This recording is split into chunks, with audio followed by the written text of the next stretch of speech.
Good morning. Welcome back to Day to Day. I'm here with my good friend Darius Sabas. Sabas or Sabas? Sabas, the first Sabas. aid. I'm here with my good friend Darius Sabas. We haven't spoken in an age, but we were together at DataRobot for a good long time. Welcome, Darius. Happy to be here. Also, pleasure to see you after a while.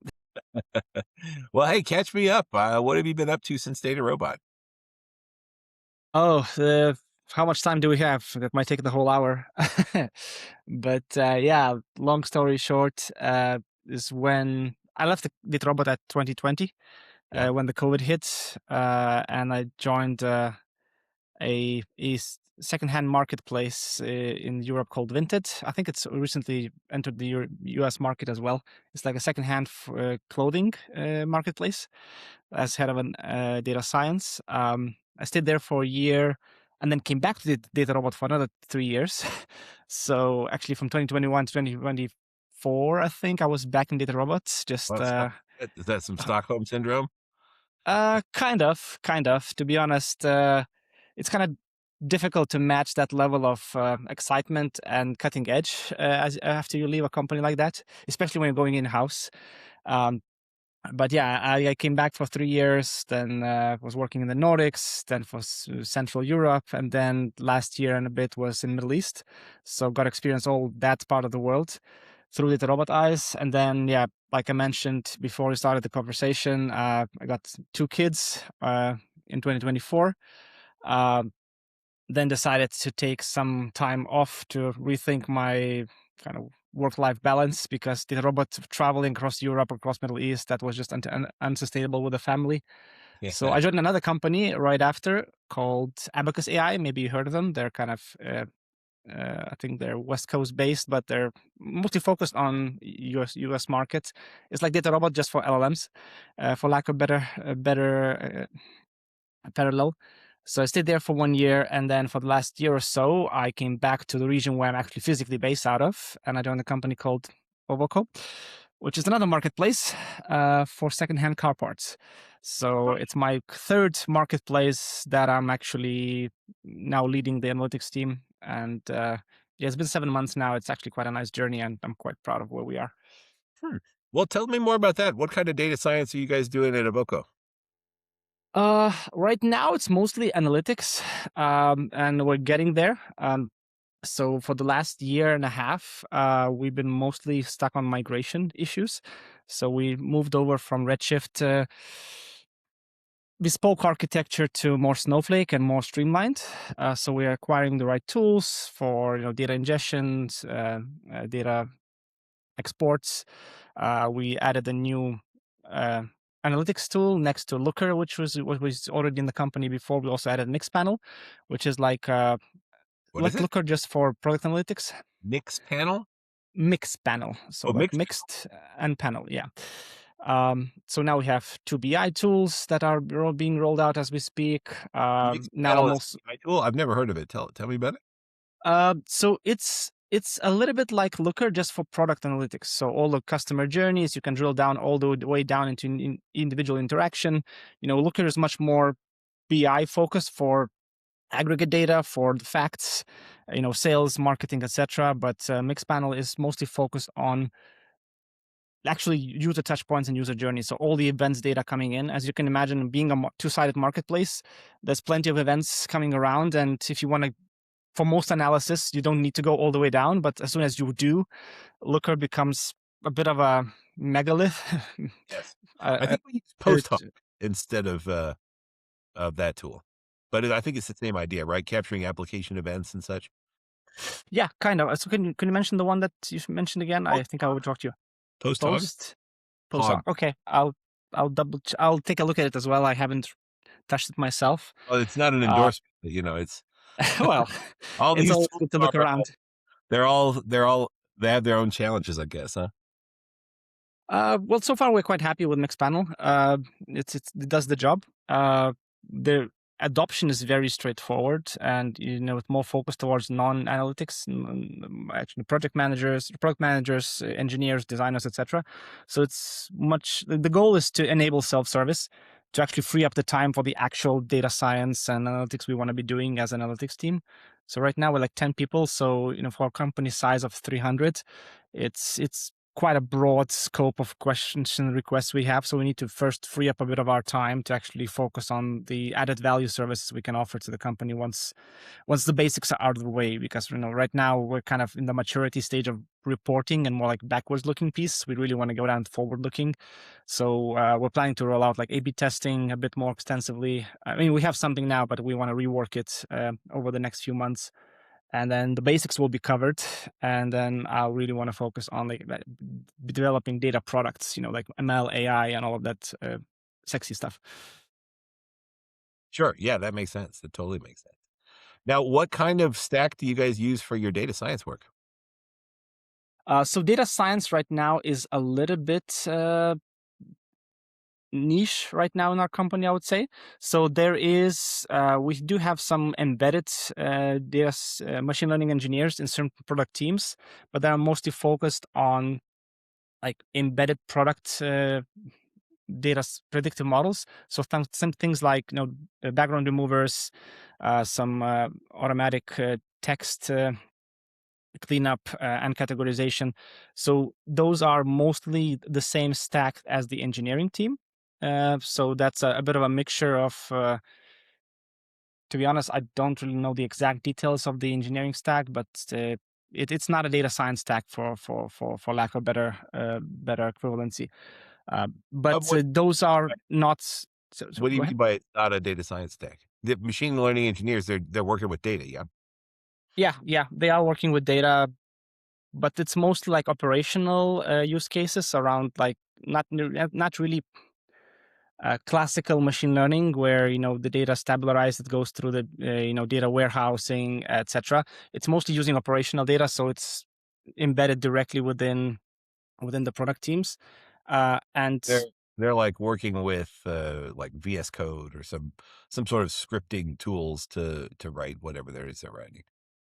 yeah, I don't have a high visibility on exactly the stack that they're using right now. I recently joined, so I'm mostly focused on the analytics within my peer view. Yeah. Those one or two engineers are embedded within the product teams. But my goal is to bring some of that knowledge back into the analytics team as well, so that every analyst, in DataRobot's ways of thinking, everybody needs to be able to spot the right problems, and even if they don't know how to solve them, at least they need to know the ecosystem of solutions that could exist. And as the company matures a bit more, I want that relationship to get closer. So my vision would be to use this stack that is more already existing in analytics space. So things like Snowflake has a lot of unutilized capabilities which are not currently used in the predictive models we do have in the platform. And well, I don't know, as time goes on, if we see the right demand and supply mismatch, maybe even likes with the robot and the likes. Gotcha. What about like just pulling a data set and doing an analytics type analysis? What kind of are you guys running? I don't know, like DBT or is it all Yes. Snowflake? Yeah, so it's a quite a, I would say, innovative way of using Snowflake. It's not out of the box, but we have Kafka and Flink for ingestion for all of the data from the operational into the DBT. Then DBT for the classical structuring and data modeling, but it's using a mixture of local and cloud compute to kind of decouple storage and processing compute. Then Snowflake for overall access and You have Snowflake uh, running locally? well, on a cluster that is not one of the not one of the cloud providers. It's kind of a localized cloud in Germany, uh, and also a mixture of AWS and GCP on certain parts of the company. I think Snowflake is on AWS if I'm not mistaken, and Like, yeah. the the storage is in Kubernetes. It's in what? Sorry. In Kubernetes, so Oh, uh, yeah, so for your classical interaction with the data, it would be mostly through Snowflake exports via Fivetran. If it's more recurring, and then that gets connected to, like I mentioned, Looker and Mixpanel for self-service analytics and some ad hoc stuff. Um, we don't necessarily have like an MLOps or data science layer. So we're using whatever's natively in Snowflake, such as Cortex AI and all of that Gotcha. kind of helper functions. But I guess as we mature, that we might decide to also add an addition that will be focused on data science, but that's further down the line. So no like Jupyter notebooks or Oh no, those are within Snowflake, so that's kind of comes right. as a given. Yeah, but plenty of Jupyter, both on the data processing side, where there's some bespoke functions that needs to be, enriching the data, but also just using the um, Airflow for orchestration, so that both a mixture of SQL and Python for Gotcha. certain departments require more advanced stuff. Gotcha. And your team's got 10 people? So the team, it depends on which scope we're talking about. So the data organization or the data team has two functions within it. So analytics is under me, and then I have a colleague Ernestas who's responsible for data engineering.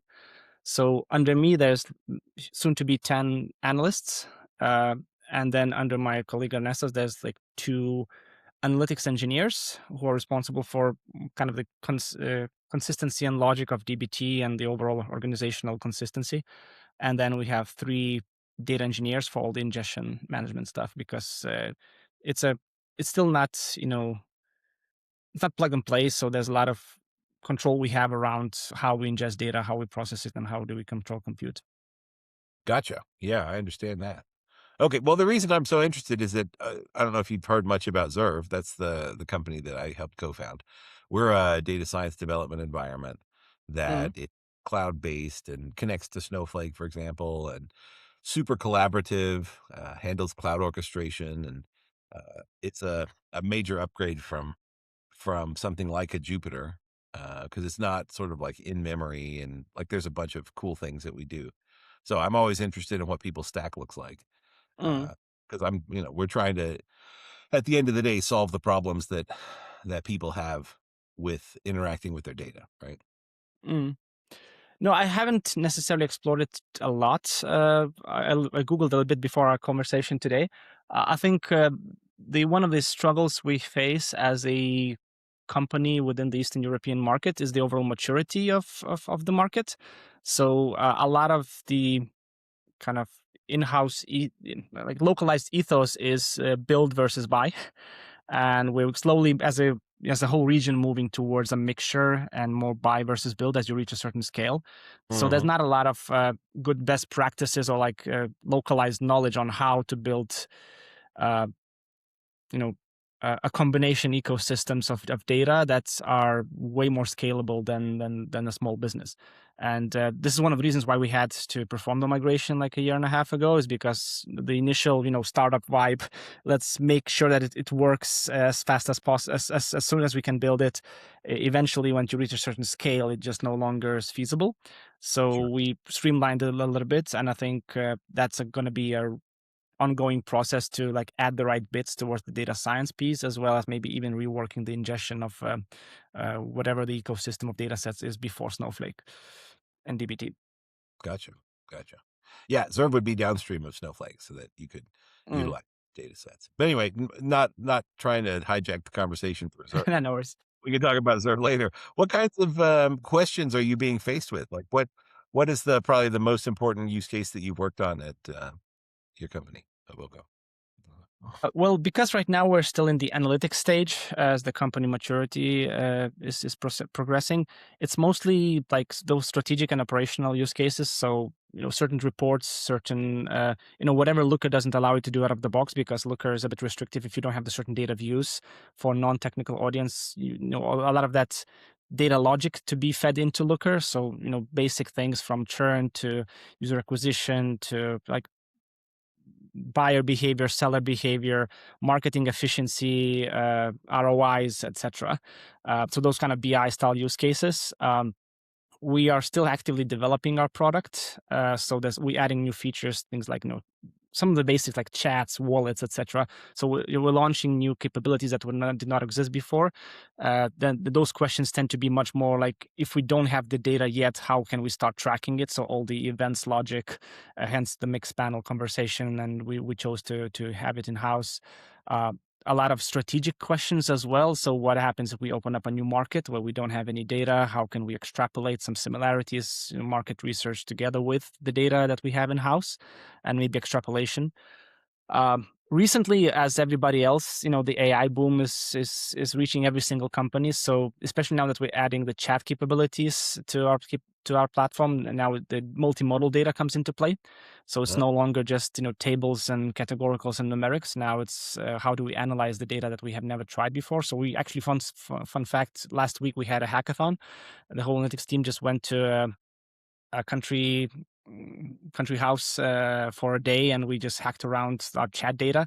So we explore a lot of Snowflake inbuilt capabilities for vectorization, for embeddings, for um, just extracting topics, finding inconsistencies. The feature was launched like two months ago, so the data is still very not that much, but it's doubling every single month as you would expect in a startup. So we said, okay, let's hone our skills. Let's learn how to deal with data that we have not dealt with before through the existing toolkit, and then identify if we're missing anything. So far, the results are quite amazing. Given that we spent like half a day plus on this, we found bugs in the data. We found inconsistencies that our product team is now trying to turn into features to improve the product capabilities. Every team that I shared this result with is now hungry. Or what about a particular angle on dealing with chat data? Because there's not a lot of experience apart from wipe coding to actually deal with these things on the fly. So all of those kind of operational and emerging issues, and there's lots of backlog for hopefully summertime that we want to get into, which will be much more predictive and statistical models. So things like marketing mix, predictive models for shipping, predictive models for customer segmentation and behavior. Uh, we already have like a multi-touch attribution for marketing, but now they also want market mix on top. All the classical, CRM style predictive models like lifetime value, churn, upsell, cross sell, you name it. So all of those are still to be harvested, and that's why I'm really excited to get the basics right and then kind of proceed as fast as we can in the second half of the year. Gotcha. Well, that's fascinating. I would love to help you guys along. And once you start doing more analytics and some of the more hardcore data science stuff, Surf might be a good helpful thing to work with. But I want to talk to me about the marketing mix model stuff. Have you started working on that at all? Because I've never actually seen market like a market mix model that was actually worth a nickel. You guys done any of that? Fair enough. Some fun historical facts. Like before joining DataRobot, I was working in quite a few marketing consultancies, and I think for 3 or 4 years, that's all I did through R and Python, and I think eViews was the tool of choice at the time, like for marketing mix construction. And So yeah, I've seen how it can be implemented, that it drives value because companies tend to pay for those anyways. Otherwise, they wouldn't. But I've seen also a So, lot of companies struggle with that. do you think that's true? That if it wasn't valuable, companies wouldn't pay for it? Not really. Yes, I understand that angle as well. Uh, Marketing mix for your audience. I'm not sure how much I should introduce the concept, but Well, effectively, maybe it's a some folks predictive. may not know it. Go ahead and give it to them. Sure. So marketing mix is roughly speaking, is a predictive model that tries to forecast sales based on the typical activities that happen that could influence sales, such as non-marketing things like distribution, pricing, you name it, product launches, but also including the marketing variables such as from the different channels. So hence when the mix comes from. So it could be offline TV, offline TV, online media channels, offline outdoor radio. In the older world nowadays, there's like more granularity within the social to brand to performance marketing, etc. So combining all of those metrics into typically like a weekly or a daily forecast model that tries to identify what are the relationships between the inputs and the actual sales. And then what you do once you have that model is you're trying to isolate the effect each of the channels have towards your overall sales. So how much of the sales was driven by a particular channel, and then if you go down deeper, like by a particular campaign or by a particular channel mix, or so. In a sense, the goal of the model is to give you understanding of which places where you spend money on marketing actually have a positive ROI, and what would happen if you would change the marketing mix budget wise between the channels that you control. And typically it's done through like a linear regression version of a linear regression. Could be Bayesian, could be a simple linear regression with a few logarithms and other transformations on top. But the goal is to uh, have that top-down view. There's also a sister or a brother um, a methodology that is called multi-touch attribution, which kind of goes bottoms up. It's typically mostly applied to online channels, where you, for every conversion, for every interaction, you're trying to map out what touch points the person had, and ideally you would want that predictive model to then match somewhat the logic of the top-down time series approach. So it has a lot of ways to manipulate it. And coming back to your Wait, point around wait, the wait, value, so in a good way or a bad way? both ways. So, as you go into, maybe, you can even empathize if you worked extensively with linear models. The feature engineering can impact how the model takes that feature in, and how much weight it assigns to it. So, apart from the typical concerns around multicollinearity, how do you isolate the effect, etc., is because it's a linear model. I've seen in the marketplace quite a lot of feature fixing, like fixing coefficients, mostly backwards R squared testing and not necessarily out of sample forward looking, testing. So there's a ways to make the model look really good uh, on the historical data set, and then tell the story that you want. And the typical interaction that I've seen when I was in consulting is that a marketing manager would come to you with an expectation of a certain ROI that they want to see for their channel. And anytime your model doesn't show that, there's a lot of pressure It's to manipulate the data. And as a yes. consultant, you have to make your client happy to some degree. And this is where historically the mistrust comes to marketing mix. Like, if you manipulate it too much, where it's not only logical relationships in the data, but do you want the outcomes to be hard coded in the model to some degree, then the trust just goes down and the accuracy is all over the place. But there's a lot of challenge for the marketing structure if your model is unbiased, because somebody who didn't have the model before suddenly can say, "Oh, suddenly my budget has just halved because a Yeah. different channel is now taking all the glory. How can I make this more kind of equal in a sense?" So there's a Mm. that the model, when it comes into the real world, introduces a lot of political tension, and it's up onto the company's chief marketing officer, head of data science, or whoever is kind of trying to be impartial to make sure that that model is used in a correct way to actually maximize ROI, instead of just to maximize allocations to teams who individually typically fight for budget. Sure. So I've seen both. I've seen it work done well when there's top level impartial leadership, either on the CMO side or on the data side, with C-level backing. But I also have seen crazy shenanigans regarding manipulation, especially when individual marketing sub teams, like digital marketing or TV team, etc., they're are the ones that are coming to a consultancy to build the marketing mix with the framework of make my channel look good, and Yes. it can go both ways. Gotcha. So if sometimes in a larger company, it can be more a question of preserving somebody's fiefdom rather than finding out what's actually best for the company. Yeah, when it's done correctly, it's right. It's actually quite powerful, because it's one of the oldest econometric techniques in terms of application. I think been alive for at least 45 years that I'm aware of, even before serious compute, because it's a very simple approach. The linear model, even with basic computers, that was possible. And because it's high level, it's featured in a lot of strategic conversations. So when you showcase something to the board, when you showcase something to the C level, the fact that you can decompose sales into constituents, that's very powerful as just as a tool, not necessarily as a modeling technique. So any tool that can provide that level of split of your activities into effects is well demanded by top management. And because it's been around for a while, there's like actual boutique consultants that just focus on churning out that one model for every single customer, and kind of every marketing team wants a version of that. Hmm. Fascinating.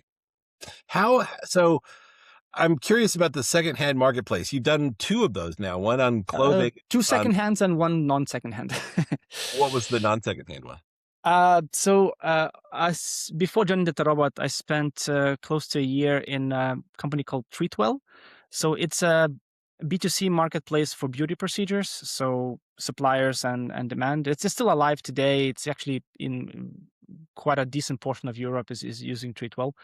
Um, but yeah, I was, I think, the first data scientist in that company. I spent a What's it bit a of time marketplace there. for? Sorry? What is it a marketplace for again? So for secondhand beauty procedures, so for firsthand beauty procedures, so massages, haircuts, you name it, like just booking appointments online. They produce software for the salons, for time management and bookkeeping, and then obviously the marketplace for seaside. Gotcha. Gotcha. Okay, so, when you're so you it sounds like in the secondhand market, you've got a sort of a double marketing problem, right? You've got to market to the sellers and to the buyers both, yeah? Yes, and I've seen two companies doing that. So one was Vinted, which is a secondhand clothing marketplace. So typically your suppliers are both people and potential boutiques, maybe refurbished, etc. And your sellers, and then your buyers are typically the end consumers, not so much businesses. And that's maybe it makes it slightly easier and harder at the same time, because your same person can be both a buyer and a seller. But in a sense, you can target the same audience with a consistent messaging to some degree. The tricky part on the secondhand car parts is that there's not that many C2C, let's say, secondhand car supply, at least not in the markets that we're in. A lot of the supply comes from I don't know how to call that in English, actually, scrapyards, I guess, Yeah. the dismantlers, etc. Yep. So there the targeting becomes slightly more focused on whether it's a actual supplier or a buyer, because buyers are still a lot of the time people, but it can also be like companies like insurance companies or automotive shops, etc.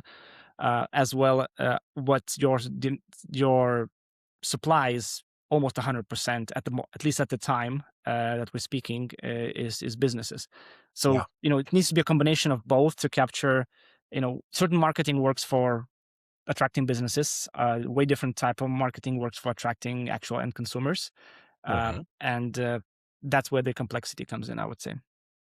Now, it seems like the large language models out there, like, you would need an agent on the sell side in order to help these junkyards or scrapyards, um, build their inventory, yeah? Yeah, and both language. So there's two main value propositions that are coming from Momoko to the sellers, I would say. So one is obviously the exposure of their stock to a much wider audience, but the second one is the actual processes that a lot of scrap yards, for historical reasons, are not as innovative as you would expect maybe in this century.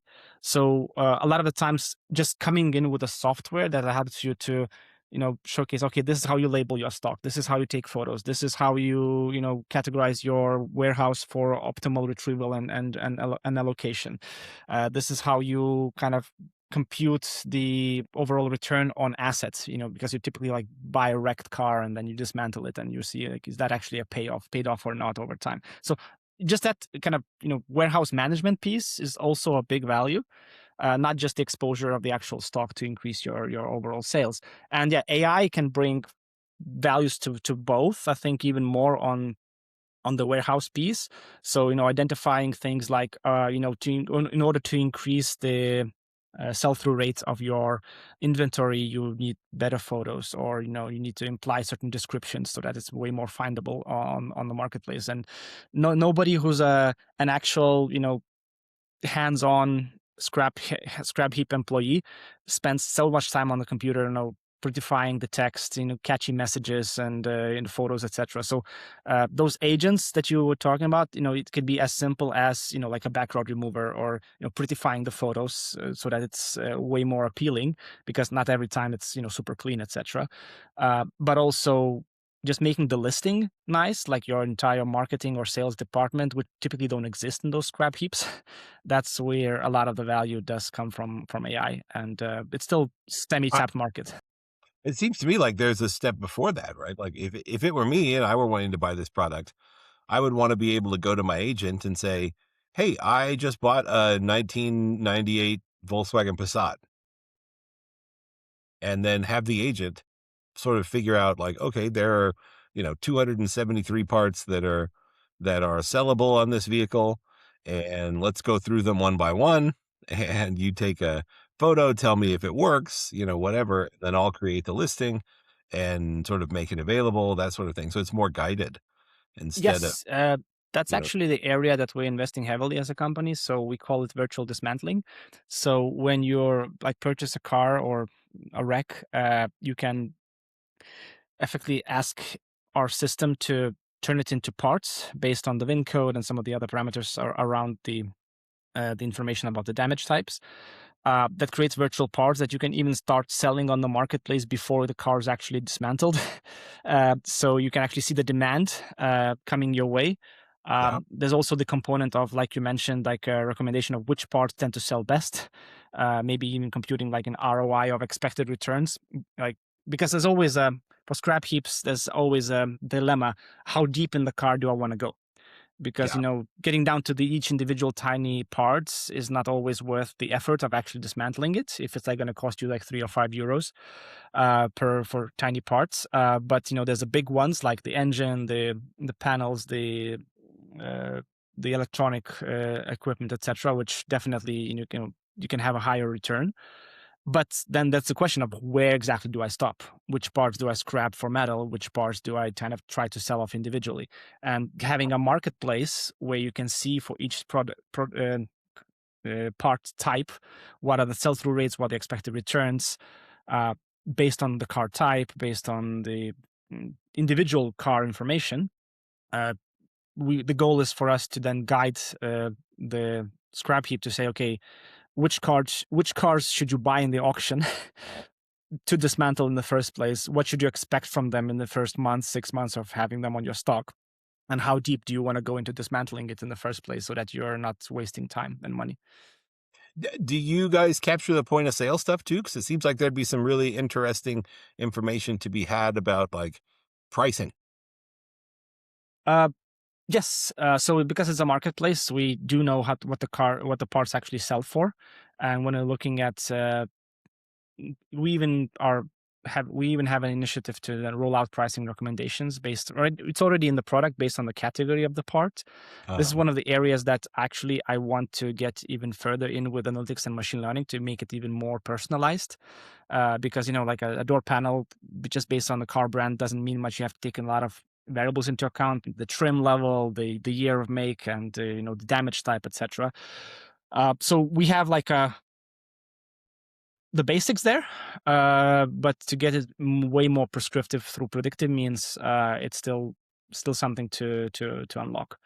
But the benefit, this is one of the reasons why this is the third place that I'm working on that is a marketplace, because in a marketplace from a data science analytics perspective, every single conceivable use case exists because we have logistics, we have marketing, we have demand, we have supply, we have product improvements, we have expansion and growth teams.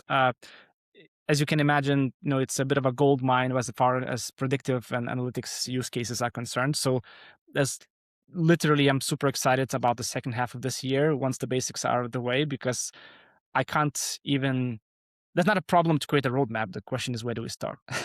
yeah, exactly. What kind of scale do you guys have? Seems like that would be an obstacle to doing some of this stuff.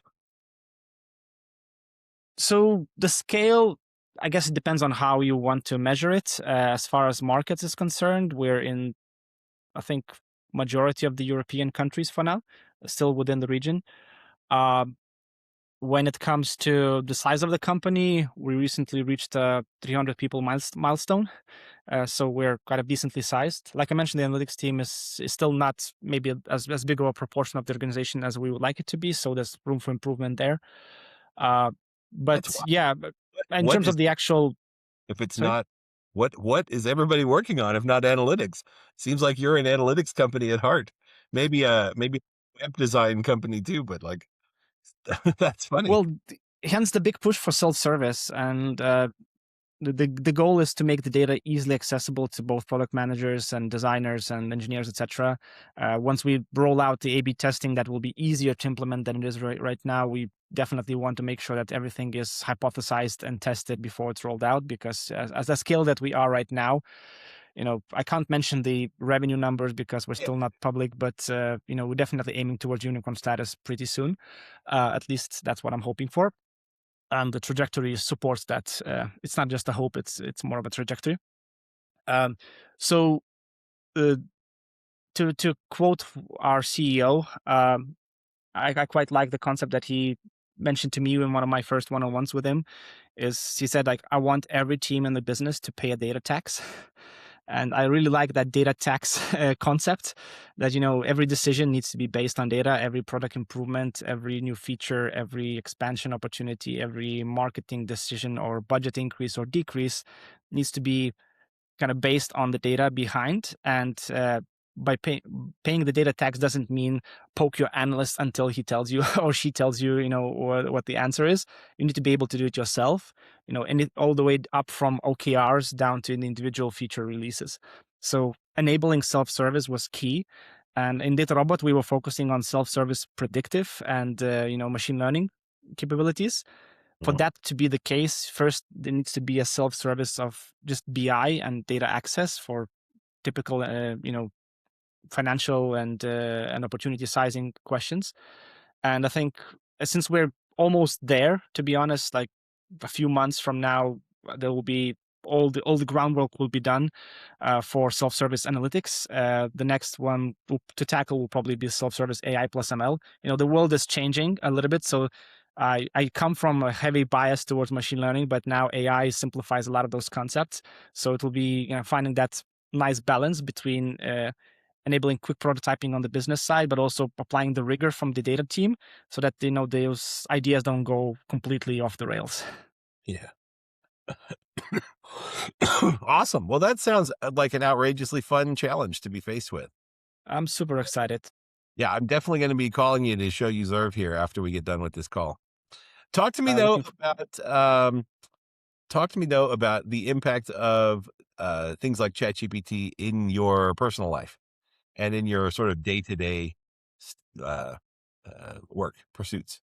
uh, it's a fun combination, both personal and business, because my previous company that I worked at was Abacus AI, and they're kind of, in my eyes, one of the more advanced LLM aggregators, and applying the extra logic on top in the agentic space, at least that I have touched with. Are they a bit like Perplexity? Uh, Kind of. It's a funny story because they started as DataRobot, with automated ML, ML ops, etc., and then they quickly pivoted towards LLMs as soon as that became, possible.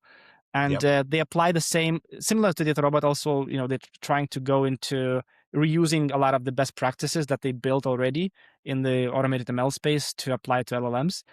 So they haven't lost their roots of model building and model specification, and kind of following that flow of training data to model restrictions to deployment and monitoring. But like Perplexity, I haven't used them massively myself, so there may be some areas that I'm overlooking. But I would say Perplexity is in my eyes 100% LLM focused as an aggregator and as a agentic workspace. Abacus has the benefit of both predictive and agentic, and it's really utilizing the predictive to enhance the agentic. So, building predictive models on the fly to classify categories, etc., to enrich the prompting scripts, build much more complex agentic workflows, and relying a bit less what comes from the actual LLM providers. But yeah, I think the space is somewhat similar. Gotcha. Okay. Yeah, I think So Perplexity or just a model aggregator. It sounds like Abacus is doing a fair bit more. Yes, I would say so. I mean, I'm a bit biased because I spent like a year there. So the reason why I went there in the first place is because I really like the product. Yeah. I still use it myself on a personal basis. So this is where it comes to your question of how much it impacted my life.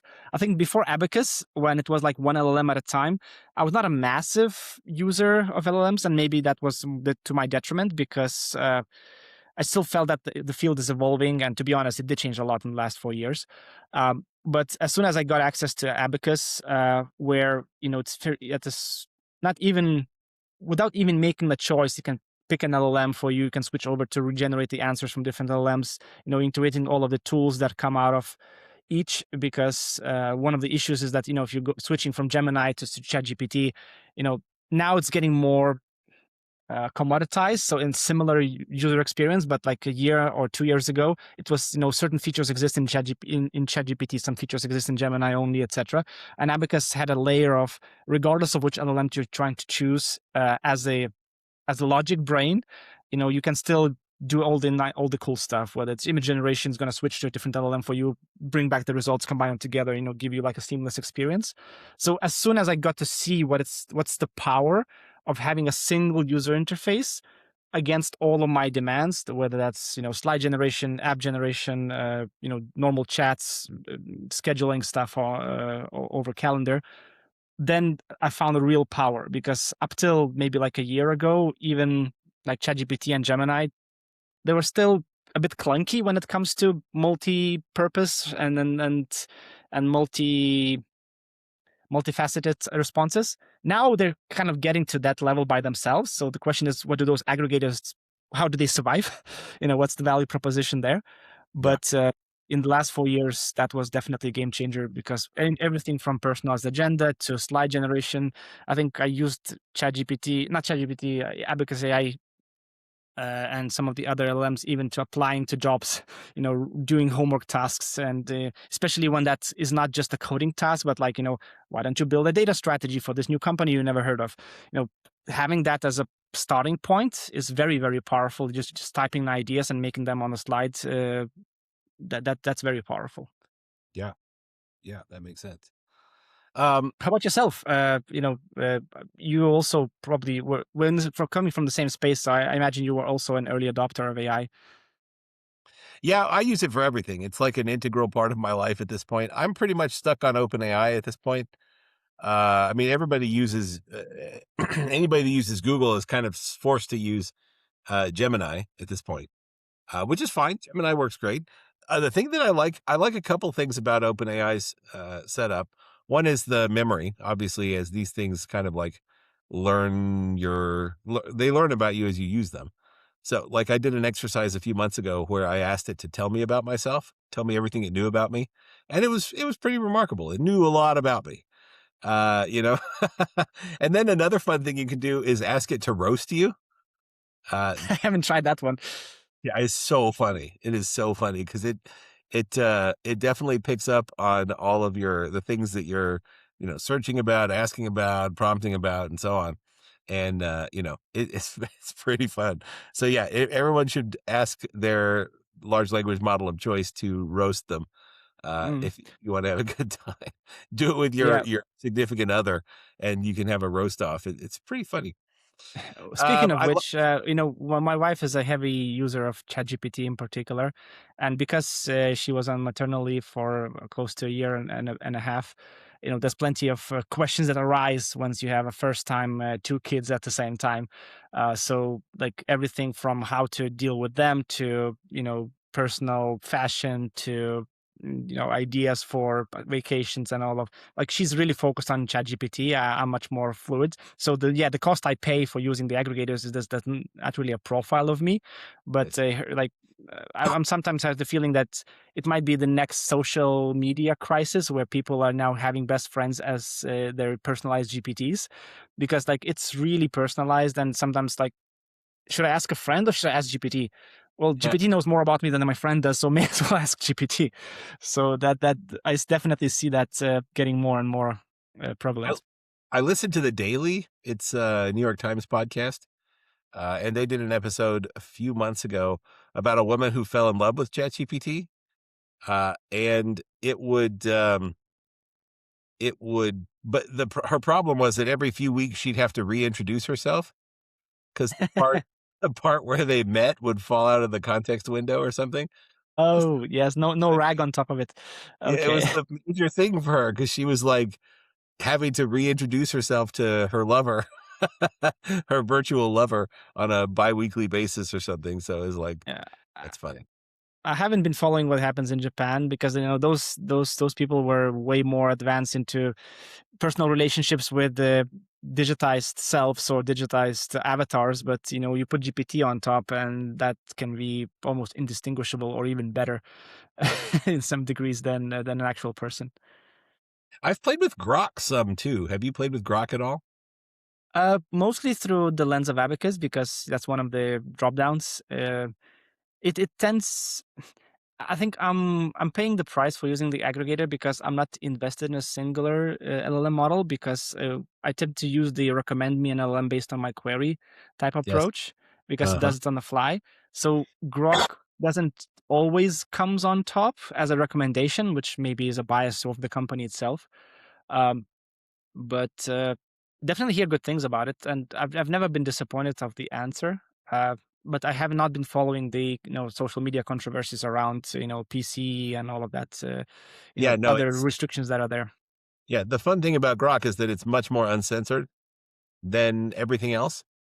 So, if you have to ask a question about, something that, say, ChatGPT won't answer, a lot Mm, of times you get what you need from Grok. So, anyway, yeah, I think they it all it have made their pluses and minuses.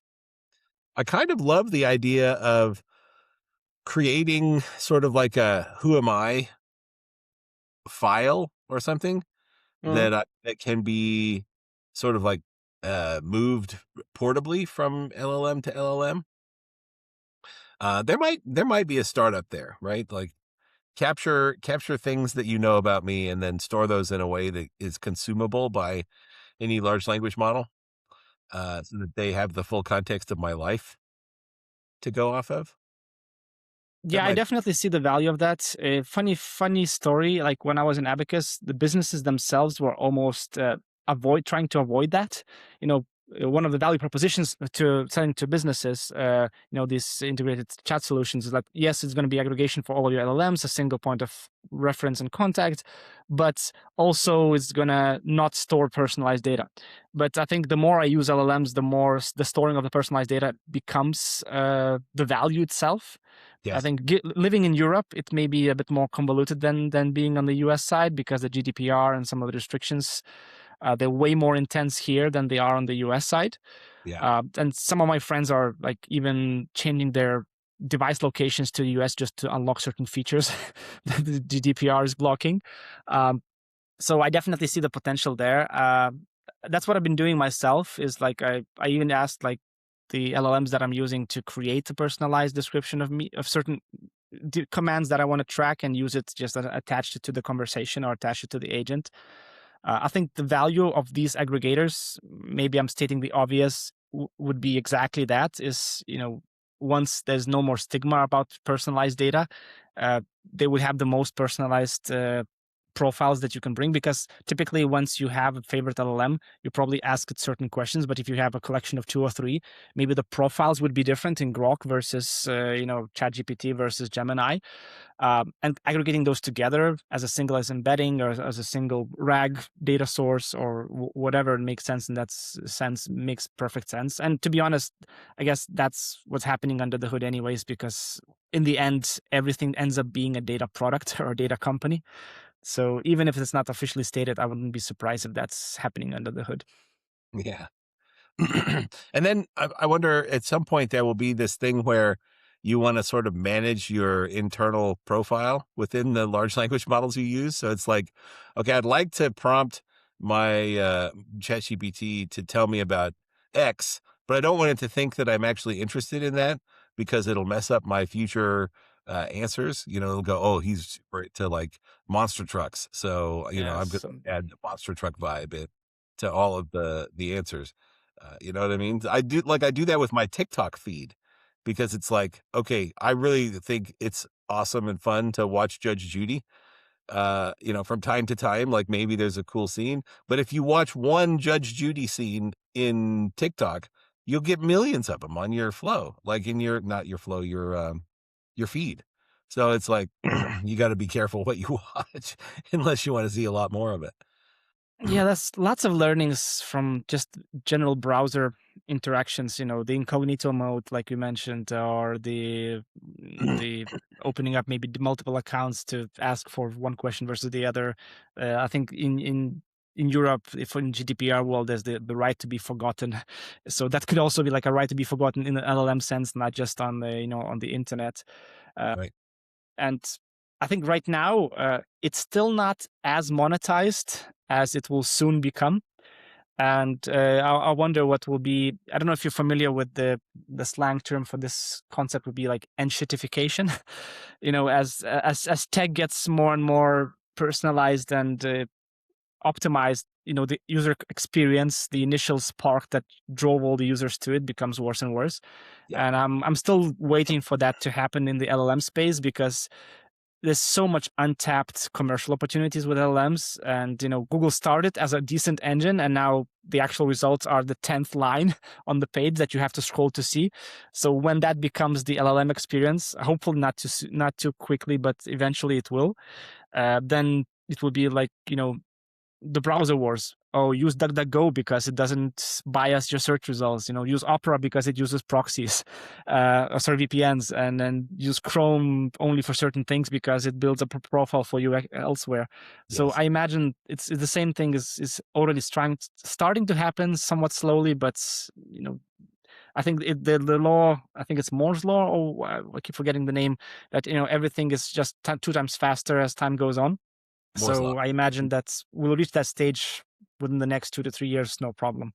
And then the question will be, how will you, as same as VPNs are now massive for selling internet privacy, there will be probably some sort of like profile or VPN-like thing for LLMs to say, how can I manage how I'm interacting with this ecosystem of providers, just to Well, make it less personalized.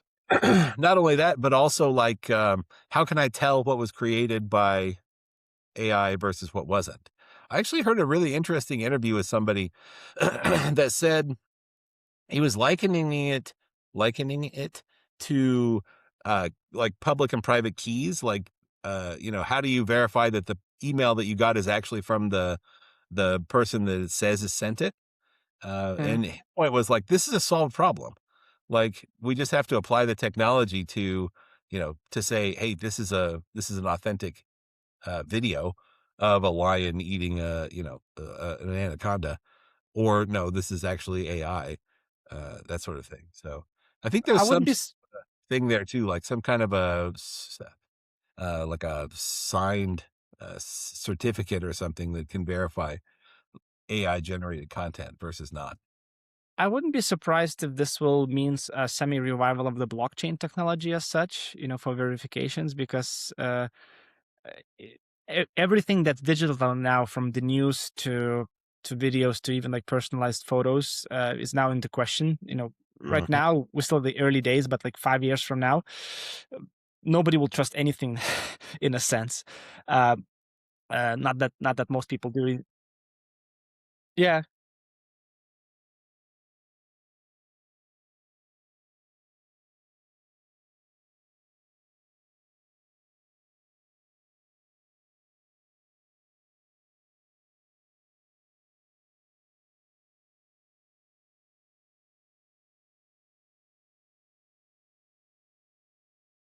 We sat there and wrote it, and then we had to submit it to an AI checker. And even though we sat there and wrote it, like I know for a fact that AI wasn't used because, like I was there.